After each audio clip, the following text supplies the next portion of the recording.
Je suis Khalal Mustafa, ingénieur principal ouvrage d'art spécialisé en conception et étude des ponts. Je suis également chargé du cours du pont dans plusieurs établissements d'enseignement supérieur et d'écoles d'ingénieurs au Maroc. J'ai pratiquement 10 ans d'expérience dans la conception et l'étude des ponts de différentes natures et soumis à différentes contraintes. Ce cours intitulé Conception des ponts, c'est un cours orienté projet, orienté projet réel. C'est un cours pratique de conception des ponts qui est en fait le fruit de mes années d'expérience dans l'étude des ponts, dans l'enseignement des ponts. C'est un cours qui se veut être pédagogique, pratique, orienté vers les projets réels. C'est un cours destiné aux ingénieurs spécialisés dans les ponts ou des ingénieurs en génie civil en général et des étudiants dans les écoles d'ingénieurs dans la filière génie civil. Pour démarrer, c'est quoi déjà un pont? Pour les gens qui ne connaissent pas déjà c'est quoi un pont, et pour les gens qui connaissent un pont, déjà c'est quoi un pont? C'est un rappel, donc c'est un ouvrage qui permet à une voie dite portée de franchir un obstacle. Donc cette voie portée, ça peut être une voie ferrée, une route, une autoroute ou bien un passage piéton. L'obstacle franchi, ça peut être artificiel de même nature que la voie portée. Ça veut dire on peut trouver une route qui franchit une voie ferrée ou bien l'inverse. Comme ça peut être naturel. C'est le cas par exemple d'un cours d'eau. C'est le cas typique des ponts que vous connaissez. Et bien sûr, ça peut être tout simplement une dépression topographique.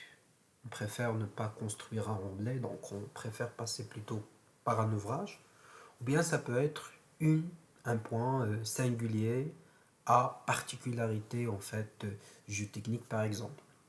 À partir de cette définition simple, on dégage déjà les deux composantes principales d'un pont et la conception, ça tourne autour de ces deux composantes.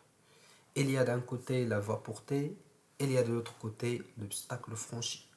Donc l'objectif d'une étude de pont, c'est de déterminer une solution, bien des solutions exécutables et optimisées qui permettent de répondre à la fois aux différentes contraintes de la voie portée et de l'obstacle franchi. Bien sûr, qui se base sur un ensemble de données de différentes natures et un ensemble de contraintes également de différentes natures. Comment il est organisé ou bien c'est quoi l'objectif de la formation? C'est déjà de connaître la démarche générale de l'étude d'un pont et comment ça se fait réellement, de savoir l'ensemble des données qui sont nécessaires à l'étude d'un pont et ensuite de concevoir généralement un pont, c'est-à-dire fixer sa géométrie globale et ensuite concevoir les différentes parties d'un pont, à savoir le tablier, les appuis et les fondations d'un pont. Donc, la formation il est organisée autour de ces points. Donc, on commencera d'abord par quelques généralités sur les ponts, en définissant les différentes composantes principales d'un pont. Ensuite, nous passons à la première partie qui est la détermination de la longueur totale d'un pont, en partant de l'intersection de deux droites qui donne un point et on va affiner la géométrie de notre pont pour arriver au final à une longueur totale et une hauteur totale. La longueur du pont étant arrêtée, donc il faut découper cette longueur en longueur partielle. Nous allons voir qu'il y aura deux niveaux de découpage. Un découpage en module pour absorber certains déplacements et un découpage en travée pour absorber l'autre type de déplacement.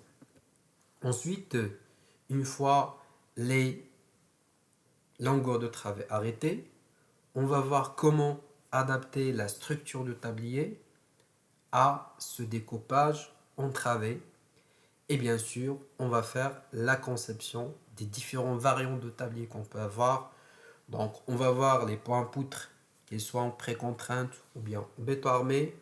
On va voir les structures monolithiques qui sont les ponts cadres et les ponts portiques.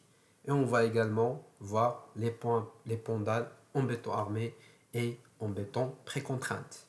Une fois la conception du tablier arrêtée, on va voir la conception des appuis, les appuis d'extrémité qui sont les culées et bien sûr les appuis intermédiaires qui sont les piles et bien avec leurs ouvrages annexes, les dalles de transition, les têtes d'éculées et bien sûr les éléments porteurs.